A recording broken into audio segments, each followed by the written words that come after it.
Welcome to my YouTube channel. ಇದು ನನ್ನ 7ನೇ ತರಗತಿಯ ಮೊದಲನೆಯ ಯೂಟ್ಯೂಬ್ ವಿಡಿಯೋ. ಇದು ಹಿಂದಿ ತೃತೀಯ ಭಾಷೆ ಆಗಿರ್ತಕ್ಕಂಥ ಹಿಂದಿಯಲ್ಲಿ ಬರ್ತಕ್ಕಂಥ ಮೊದಲನೆಯ ಪಾಠದ ಒಂದು ವಿಡಿಯೋವನ್ನು ನಾನು ಇವತ್ತು ಇಂದಿನ ಯೂಟ್ಯೂಬ್ ವಿಡಿಯೋದಲ್ಲಿ ಹೇಳ್ತಾ ಇದ್ದೀನಿ. ಸೊ ಮೊದಲನೇ ಪಾಠ ಬಂದು ಪಡ್ನಾ ಹೈ ಜಿ ಪಡ್ನಾ ಹೈ. ಈ ಪದ್ಯವನ್ನು ಬರೆದವರು ಚಂದ್ರಪಾಲ್ ಸಿಂಗ್ ಯಾದವ್ ಮಯಾಂಕ್ ಅಂತ ಹೇಳ್ತೀವಿ. ಇವರು ಈ ಪದ್ಯವನ್ನು ಬರೆದಿರ್ತಕ್ಕಂಥ ಒಬ್ಬ ಕೃತಿಕಾರರು ಅಂತೇಳಿ ನಾವು ಹೇಳ್ಬೋದು. ಸೊ ಈ ಪದ್ಯವನ್ನು ನಾವು ಇವತ್ತು ನೋಡೋಣ. ಪಡ್ನಾ ಹೈ ಜಿ ಪಡ್ನಾ ಹೈ ಹಮ್ಕೋ ಊಪರ್ ಚಡ್ನಾ ಹೈ. ಇದರ ಅರ್ಥ ಏನು? ಓದಬೇಕಪ್ಪ, ಓದಬೇಕು, ಓದಿ ನಾವೇನಾಗಬೇಕು, ನಾವು ಎತ್ತರಕ್ಕೆ ಬೆಳಿಬೇಕು ಅನ್ನೋದು ಇದರ ಒಂದು ಅರ್ಥ. ಥೋಡೆ ದಿನ ಕಿ ಬಾತ್ ಅವ್ರ ಹೇ ಜಮ್ಕರ್ ಖೂಬ್ ಪಡೆಂಗೆ ಹಮ್. ಇನ್ನೊಂದು ಸ್ವಲ್ಪ ದಿನ ಅಷ್ಟೇ, ಏನು ಕಷ್ಟಪಟ್ಟು ಓದಬೇಕು, ನಂತರ ನಮಗೇನು ಮಾಡೋದದ, ಎಲ್ಲ ಎಂಜಾಯ್ ಮಾಡೋದದ. ಒಂದು ಸ್ವಲ್ಪ ದಿನ ಏನು ಮಾಡಬೇಕು, ನಾವು ಭಾಳಷ್ಟು ಶ್ರದ್ಧೆಯಿಂದ ಮಾಡಿ ನೋಡಬೇಕು, ಓದಬೇಕು. ಇಮ್ತಿಹಾನ್ ಮೇ ತಾಲ್ ಠೋಕರ್ ಖುಷಿ ಖೂಬ್ ಲಡೆಂಗೆ ಹಮ್, ಕುಸ್ತಿ ಖೂಬ್ ಲಡೆಂಗೆ ಹಮ್. ಇಮ್ತಿಹಾನ್ ಅಂತಂದ್ರೆ ಏನು? ಪರೀಕ್ಷೆಯಲ್ಲಿ ನಾವೇನಾಗಬೇಕು, ತಾಲ್ ಠೋಕರ್ ಅಂದ್ರೆ ಏನು? ಪರೀಕ್ಷೆಗೆ ಒಂದು ಸಿದ್ಧವಾಗಿ ಓದಿಕೊಂಡು ಪರೀಕ್ಷೆಗೆ ಸಿದ್ಧವಾಗಿ ನಾವು ಕುಸ್ತಿ ಅಂದ್ರೆ ಏನು? ಮೈದಾನದಲ್ಲಿ ಕುಸ್ತಿ ಆಡ್ತಾರಲ್ಲ, ಆ ಥರ ನಾವು ಓದಿ ಎಕ್ಸಾಮಿಗೆ ರೆಡಿಯಾಗಿ ನಾವೇನಾಗಬೇಕು, ಯುದ್ಧ ಮಾಡೋದಕ್ಕೋಸ್ಕರ ರೆಡಿ ಆಗಬೇಕು, ಅಂದರೆ ಪರೀಕ್ಷೆ ಬರೆಯೋದಕ್ಕೆ ರೆಡಿ ಆಗಬೇಕು ನಾವು ಅನ್ನೋದು ಇದರೊಂದು ಅರ್ಥ.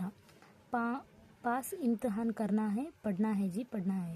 ಪಾಸ್ ಇಮ್ತಿಹಾನ್ ಅಂದ್ರೆ ಏನು? ಪರೀಕ್ಷೆಯಲ್ಲಿ ನಾವೆಲ್ಲ ಏನಾಗಬೇಕು, ಪಾಸ್ ಮಾಡಬೇಕು, ಅದಕ್ಕೋಸ್ಕರ ನಾವು ಏನು ಮಾಡಬೇಕು, ಓದಬೇಕು ಅನ್ನೋದು ಇದರ ಒಂದು ಅರ್ಥ.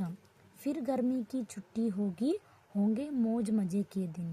ಆಮೇಲೆ ಏನು, ಇನ್ನೊಂದು ಸ್ವಲ್ಪ ದಿನ ಓದೋದಾಗಲಿಕ್ಕೆಲ್ಲ ಏನಾಗ್ತದೆ, ಸುಟ್ಟಿನೇ ಬಿದ್ದುಬಿಡ್ತಾವ. ಸೊ ಅವಾಗೆಲ್ಲ ನಮಗೆ ಏನದ, ಮಸ್ತಿ ಮಜಾ ಮಾಡೋದೆಲ್ಲ ದಿನಗಳು ಅವನೇ ಅವ. ಇನ್ನೊಂದು ಸ್ವಲ್ಪ ದಿನ ನೋಡಬೇಕು, ಕಷ್ಟಪಟ್ಟು ಹೋದರೆ ಮುಂದೆ ನಮಗೆ ತುಂಬ ಸುಖ ಇದೆ ಅಂತ ಹೇಳ್ತಾ ಇದ್ದಾರೆ. ಸೊ ಪಿಕ್ಚರ್ ಹೋಗಿ ಪಿಕ್ನಿಕ್ ಹೋಗಿ ಹೋಂಗೆ ತಬ್ ಮಸ್ತಿ ಕೆ ದಿನ. ಸುಟ್ಟಿ ಒಳಗೆಲ್ಲ ಏನು ಮಾಡ್ತೀವಿ, ಪಿಕ್ಚರ್ ನೋಡ್ತೀವಿ, ಪಿಕ್ನಿಕ್ ಹೋಗ್ತೀವಿ, ಎಲ್ಲ ಮಸ್ತಿ ಮಜಾ ಮಾಡ್ಕೋತಾ ಇರ್ತೀವಿ.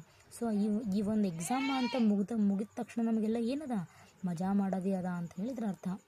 ಮೆಹನತ್ ಸೆ ಕ್ಯಾ ಡರ್ನಾ ಹೈ ಪಡ್ನಾ ಹೈ ಜಿ ಪಡ್ನಾ ಹೈ. ಮೆಹನತ್ ಅಂದರೆ ಪ್ರಯತ್ನ ಮಾಡಲಿಕ್ಕೆ ಯಾವತ್ತೂ ಅಂಜಬಾರ್ದು.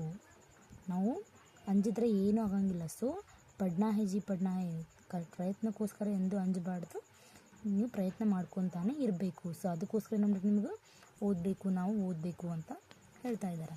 ನೆಕ್ಸ್ಟ್, ಪಾಪಾ ಮಮ್ಮಿ ಸೆ ಲೇನೆ ಹೇ ಫಿರ್ ತೋ हमको खूब इनाम, मेहनत करने वालों की तो ಸದಾ ಮದದ್ ಕರೆ ಭಗವಾನ್.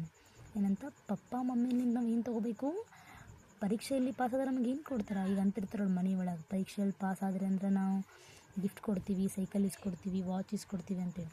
ಸೊ ಪರೀಕ್ಷೆಯಲ್ಲಿ ಪಾಸಾಗಿ ನಮ್ಮ ಪಪ್ಪ ಮಮ್ಮಿಲಿಂದ ಏನು ತೊಗೋಬೇಕಂತ, ನಾವು ಗಿಫ್ಟ್ಸ್ಗಳನ್ನು ತೊಗೋಬೇಕು, ಭಾಳಷ್ಟು ಗಿಫ್ಟ್ಗಳನ್ನ ತೊಗೊಳೋದದ.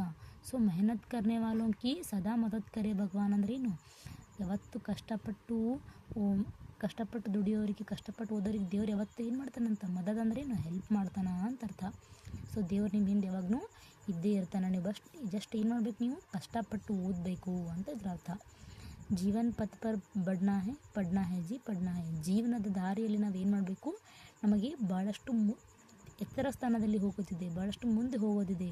ಸೊ ಅದಕ್ಕೋಸ್ಕರ ನಾವೇನು ಮಾಡಬೇಕು, ಓದಬೇಕು ಅಂತ ಹೇಳಿಕತ್ತಾರೆ. ಸೊ ಇಲ್ಲಿಗೆ ನಮ್ಮ ಒಂದು 7ನೇ ತರಗತಿಯ ತೃತೀಯ ಭಾಷೆ ಆಗಿರ್ತಕ್ಕಂಥ 7ನೇ ತರಗತಿಯ ಮೊದಲನೇ ಪಾಠ ಪಡ್ನಾ ಹೈ ಜಿ ಪಡ್ನಾ ಹೈ ಇಲ್ಲಿಗೆ ಮುಕ್ತಾಯವಾಗ್ತದೆ.